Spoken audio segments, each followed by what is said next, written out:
But seeing them go through that, seeing them hold their dead children,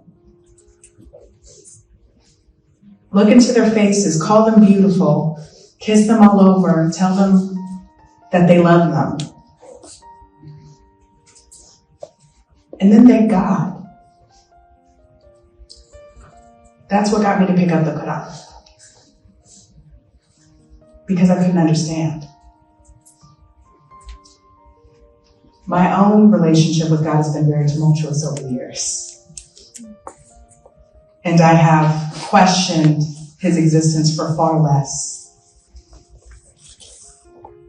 Here they lost everything that they held dear.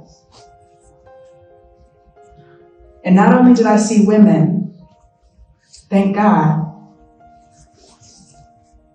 I saw women even say they were happy on that day because their children were going to Jannah. And so the very least that I could do in that moment was read the Quran. That's the bare minimum as far as I'm concerned. To know the very spirit of where that derives from, most of us, inshallah, will never know that pain.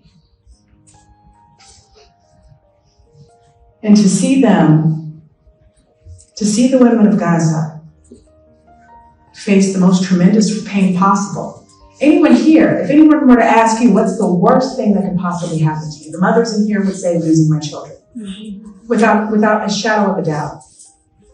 And that's what they're facing. Some women have lost every single child they've had.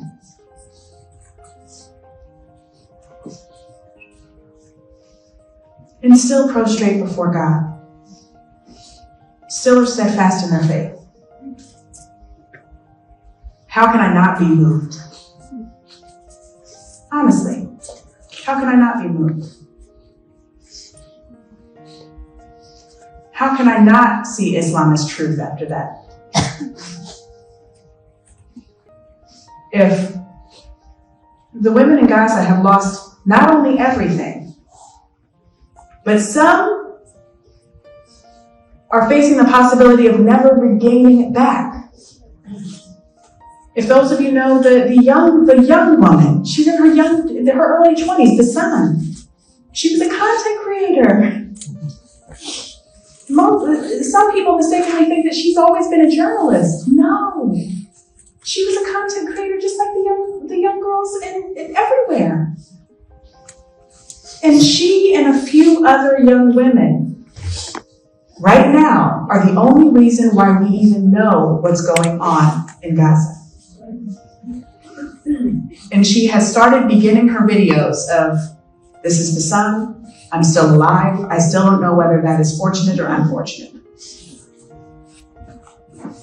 Right now we're witnessing single voices changing the world. I'm not talking about myself. Moabs, Isan, Palestine.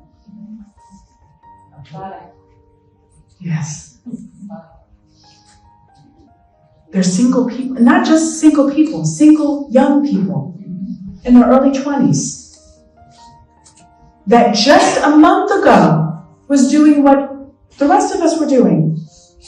Sharing on TikTok. The video went viral of Moaz documenting Ramadan in Gaza. And the beauty of Ramadan in Gaza. That's what he was doing just this past Ramadan. Within that short period of time, he went from documenting Ramadan and the different festivities surrounding it to documenting the deaths of over 11,000 Palestinians. He single-handedly is the voice for Gaza, along with the other now journalists. They were content creators and now they're official journalists. Gen Z is changing the world. It's time for the rest of the generations, including my own, millennials, to understand that the only way forward is not just through raising them up, but doing exactly what they're doing. We've lived a long life. Thank you.